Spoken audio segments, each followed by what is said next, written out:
So when Jimmy Garoppolo re-signs or redoes his contract to stay put with the 49ers, if there was a GoPro on John Schneider, the GM of the Seattle Seahawks, what would it say? Him pounding the table, or him just smiling, laughing, or not having anything to think about it because they weren't going to go in that direction anyway?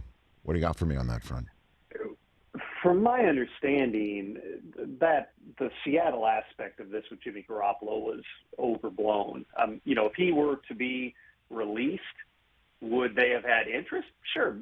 They always are in on, talking to different guys. But, in terms of them trading for Jimmy Garoppolo, that was always far-fetched. They think that in Geno Smith and Drew Lock, they've got a couple of good enough quarterbacks that they can play the way that they want to this season. Not to say that Garoppolo wouldn't be an upgrade, but they weren't, making big offers and the 49ers were turning it down. This was a product of the 49ers and Jimmy Garoppolo kind of figuring out that each other were the best option.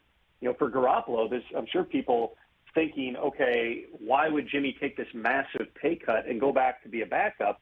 Well, on the flip side of that, where else was he going to go? Where was he going to go and make more money and have a better chance to succeed? This was all about getting healthy and being able to preserve his earning power for 2023. So he accomplished that. And, he'll go back, and whether he plays there, maybe he gets traded before the deadline, or if he, ends up playing out the season or riding the bench for the full season, he'll end up being one of the frontline guys in free agency in 2023. Well, I didn't think Seattle was going to ever trade for him. I mean, my gosh, trade partners between the 49ers and the Seahawks, I can't even conceive that at the quarterback spot, too. Certainly if Seattle's in a tight spot in their quarterback room, and a lot of the rest of the league believes that they are. Seattle may not, but the rest of the league believes that they are, and thought that potentially Garoppolo would be cut. And the fact that he wasn't was the surprise. And I know that they decided that they would be best for each other. Is it best for Trey Lance is the question. Walk me through that process best that you could tell there. Well, yeah, that was certainly part of it, but this was something they were thinking about going back months.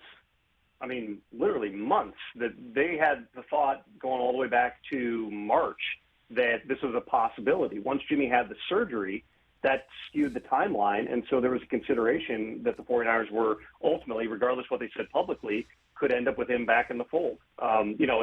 It certainly looked like there were possibilities of a trade, that there were possibilities of different things that could happen, but this was always something that was in the back of their heads. To Trey Lance's credit, is this a comfortable situation? No. But it's the same room you had last year. They've thrown their full weight behind Trey Lance as the starter, and it just changes the dynamic of if he struggles out of the gate, you're going to face a lot of questions, and that's what they've kind of raised on themselves here.